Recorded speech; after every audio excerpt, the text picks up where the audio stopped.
Hello friends. आज हम इस वीडियो में जानेंगे कि आप कैसे अपने क्रेडिट कार्ड के बिल का भुगतान कर सकते हैं। जब से मोदी जी ने डीमोनेटाइजेशन किया है और देशवासियों को कहा है कि डिजिटल पेमेंट करिए आप, तब से बैंक में क्रेडिट कार्ड लेने के लिए बहुत सारे आवेदन आ रहे हैं। क्योंकि जो बैंक होता है वो क्रेडिट कार्ड के जरिए आपको कुछ दिनों का इंटरेस्ट फ्री क्रेडिट देता है, यानी कि इंटरेस्ट फ्री उधारी देता है। और जैसे ही आपका क्रेडिट कार्ड के बिल की भुगतान करने की तिथि आती है, उस दिन आपको बैंक को वापस जो आपने उधारी ली है उसको या तो कैश में या फिर अपने सेविंग अकाउंट से पेमेंट कर देना होता है। तो आइए जानते हैं इस वीडियो में कि आप कैसे अपने क्रेडिट कार्ड के बिल का भुगतान कर सकते हैं ऑनलाइन।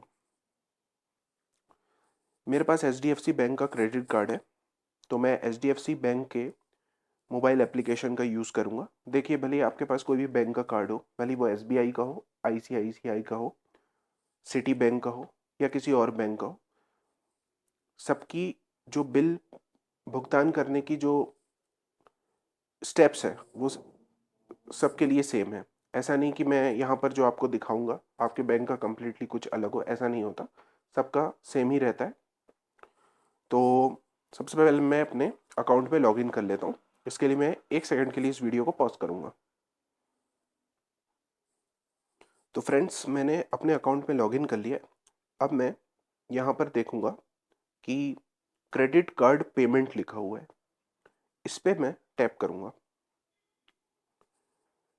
एक बार जब क्रेडिट कार्ड पेमेंट में पे मैं टैप कर लूँगा, यहाँ पर दिखाएगा कि मेरा जो क्रेडिट कार्ड है उसका टाइप क्या है। देखिए, यहाँ पर 2 कार्ड दिखा रहा है।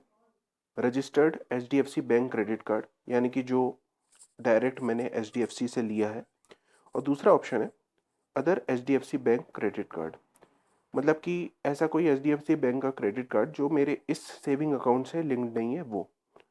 तो इस ट्यूटोरियल में मैं पहला ऑप्शन यूज़ करूँगा, यानी कि registered HDFC bank credit card. एक बार जब मैंने सेलेक्ट कर लिया इसको, तो मैं कंटिन्यू पे टैप करूँगा। अब देखिए, ये जो पहली फील्ड है ये दिखा रही है फ्रॉम अकाउंट। ये जो अकाउंट नंबर है ये आपका सेविंग्स बैंक अकाउंट नंबर है। इसमें जितना भी बैलेंस होगा उसमें से अभी आपका क्रेडिट कार्ड पेमेंट कट के आपके कार्ड में चले आएगा। मतलब आप जो बैंक से उधारी लिए हैं वो अब जब आप उसको भुगतान करेंगे तो इस सेविंग अकाउंट नंबर से वो पैसा कटेगा। दूसरी फील्ड है कार्ड नंबर। तो यहाँ पर देखिए, मेरा जो कार्ड है उसकी आखिरी की 4 डिजिट है 4294। अभी तो इस अकाउंट में मेरा सिर्फ एक ही कार्ड लिंक्ड है। कई लोग ऐसे होते हैं जिनके पास एक ही अकाउंट में कई कार्ड रहते हैं, तो वो इस ड्रॉप डाउन मेनू से पूरे कार्ड, जो भी जिस भी कार्ड का उनको भुगतान करना है उसको सिलेक्ट कर सकते हैं। तो मैंने ये 4294 वाले कार्ड को सिलेक्ट कर लिया। अब देखिए, यहाँ पर दिखा रहा है लास्ट स्टेटमेंट बैलेंस। जो मेरा लास्ट स्टेटमेंट बैलेंस है वो है 17,482 रुपीज़ 93 पैसे का। अब यहाँ पर दूसरा एक और ऑप्शन है, मिनिमम अमाउंट ड्यू। देखिए, ये बहुत ज़रूरी चीज़ है जो आपको समझना ज़रूरी है। जैसे समझ लीजिए किसी कारणवश आपके अभी सेविंग अकाउंट में 17,482 रुपये नहीं है, और आपको बैंक को जिस दिन आपकी भुगतान की तिथि आएगी उस दिन तो आपको कुछ ना कुछ पेमेंट करना ही होगा, ताकि आपको लेट फीस ना लगे। तो उस केस में आप लास्ट स्टेटमेंट बैलेंस की जगह मिनिमम अमाउंट ड्यू पे जाइए, जो कि है 880 रुपये, या फिर अदर अमाउंट पे जाइए। यहाँ पर आप कुछ भी अमाउंट पे करिए जो कि 880 रुपये के ऊपर होना चाहिए। जैसे आप चाहें तो 1000 रुपये एंटर कर दीजिए। तो मिनिमम अमाउंट ड्यू का जो अमाउंट है 880 रुपये, या इसके ऊपर जो अमाउंट आप यहाँ पेमेंट करते हैं, जैसे ही आप उसको पेमेंट कर देंगे तो बैंक आपके ऊपर लेट फीस तो नहीं लगाएगा, पर आपके जो बचे हुए अमाउंट है, जो आपका जो लास्ट स्टेटमेंट बैलेंस था, जो कि था 17,482 रुपये का, बाकी के अमाउंट पे आपको कुछ फाइन लग जाएगा और उस पे आपको इंटरेस्ट पटाना होगा, जो कि एक बैंक से दूसरे बैंक के अलग अलग रहता है सबका। तो अगर जैसे आप 17,482 रुपये नहीं पटा सकते तो आप मिनिमम अमाउंट ड्यू में जाइए और यहाँ पर 880 रुपये पटाइए, या फिर 880 रुपये के ऊपर आप जितना भी पटा सकते हैं उतना पटाइए, पर बाकी के अमाउंट पे आपको इंटरेस्ट लगेगा। और साथ साथ में आप जो भी इस महीने या अगले महीने खरीदारी करेंगे, मतलब अगले भुगतान तिथि के पहले जितनी भी खरीदारी करेंगे उस पे भी बैंक आपको इंटरेस्ट लगा देगा, क्योंकि अब बैंक आपको इंटरेस्ट फ्री क्रेडिट यानी कि इंटरेस्ट फ्री उधारी नहीं देगा।